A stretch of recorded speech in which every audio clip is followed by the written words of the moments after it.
Hello everyone and welcome to my CSU channel. I hope everyone is having a wonderful day. Before we begin, please hit the subscribe button and give this video a thumbs up. Todd Chrisley did not put homes in his name. Why? The financial standing of Todd Chrisley continues to be a mystery to many people. In a recent thread on Reddit, one person dove into how none of the Chrisley homes are actually in Todd's name. Why could that be? Keep reading and see what you think. The buying and selling of the Chrisley's properties. A person on Reddit broke down the houses that are still in Savannah Chrisley's name, as well as the homes she has sold. Savannah first bought the Franklin house in October 2016. She reportedly put $250,000 down on the $681,800 house. In April 2024, she sold the house for $1.25 million. After paying capital gains taxes, the Chrisley Knows Best star made about $700,000 profit. The next house purchased by the Chrisleys was by Julie in April 2019. It was a big, white house on Exton Lane. When she bought it, Julie put $1.2 million down, which left a mortgage of $2,145,000 on the $3.37 million home. They made the decision to sell the house after they started their prison sentence. She did this through Savannah as her power of attorney. In April 2023, the Exton Lane house sold for $5.2 million. It should be noted that the Exton Lane house had a $17 million restitution lien on it. The Reddit user suggested that the profits from the sale might have gone to the government to satisfy the lien. Another home that belongs to the Chrisley family is the Worcester house.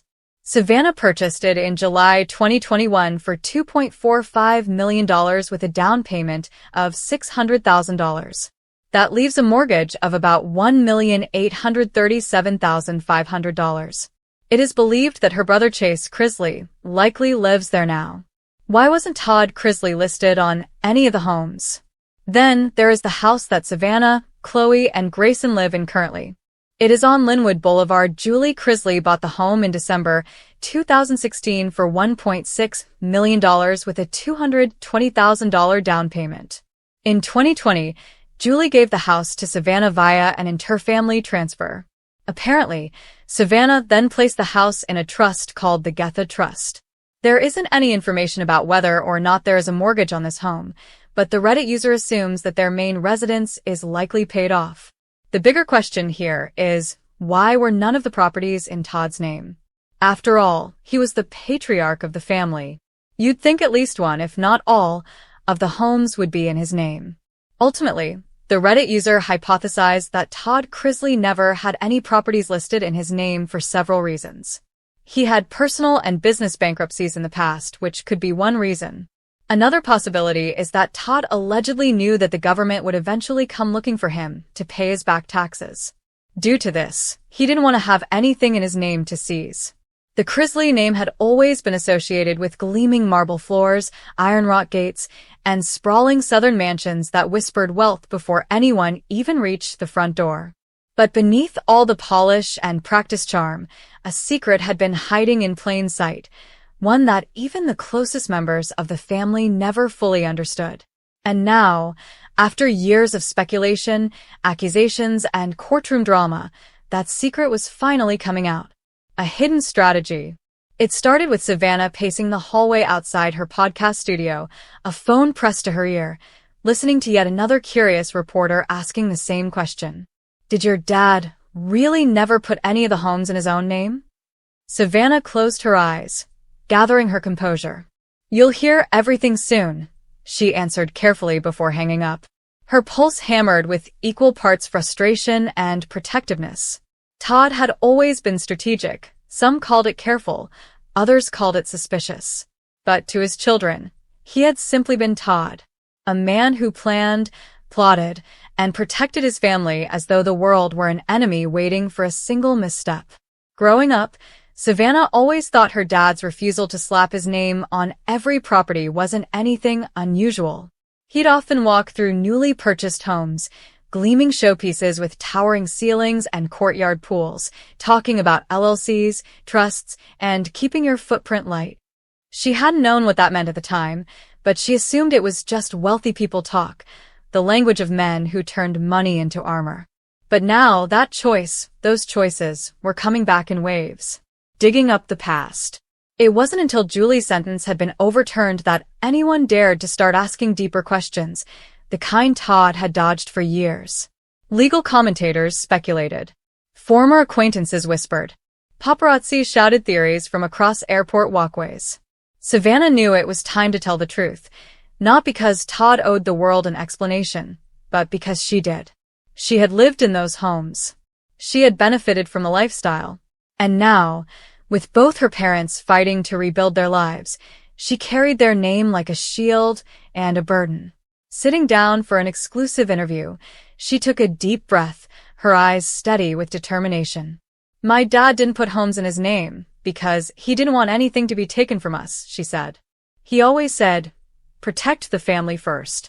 Paperwork comes second. But even as she said the words aloud, a deeper truth tugged at her chest, something she only learned after everything fell apart. He wasn't just protecting them. He was protecting himself, too. Todd's master plan. Years earlier, Todd had told the family that owning property outright was old-fashioned thinking. In his charismatic drawl, he said the real secret was diversification, anonymity, and keeping business separate from personal life. He used corporations and trusts, letting others sign for things he technically controlled. It looked clean. It looked smart. It looked safe. But it created a layer of confusion so complicated that even investigators had a hard time unraveling it. And in that complexity, rumors flourished. Was he hiding assets? Was he safeguarding the family? Or was it simply Todd being Todd, always one step ahead, always dancing between brilliance and trouble? Savannah remembered sitting at the kitchen counter as a teenager, watching her dad flip through stacks of documents. One day, he'd said, tapping the page, you'll understand why it matters that certain things stay off the books. At the time, she rolled her eyes, assuming he just didn't want more mail addressed to him. But now she saw it for what it was. A man trying to build an empire so secure that no lawsuit, no critic, no betrayal could crumble it. Except, ironically, the secrecy attracted the very storm he feared. Inside Todd's private fears.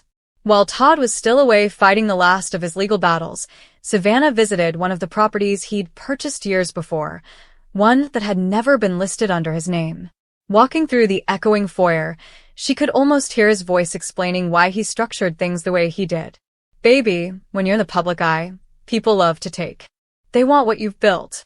You have to protect your foundation. But nobody, not even Todd, anticipated how everything would twist. Prosecutors pointed to the lack of his name on ownership documents as suspicious. Critics portrayed it as deception. And to those who never knew Todd personally, it became ammunition. Yet Savannah knew his heart. He didn't hide the homes to cheat anyone.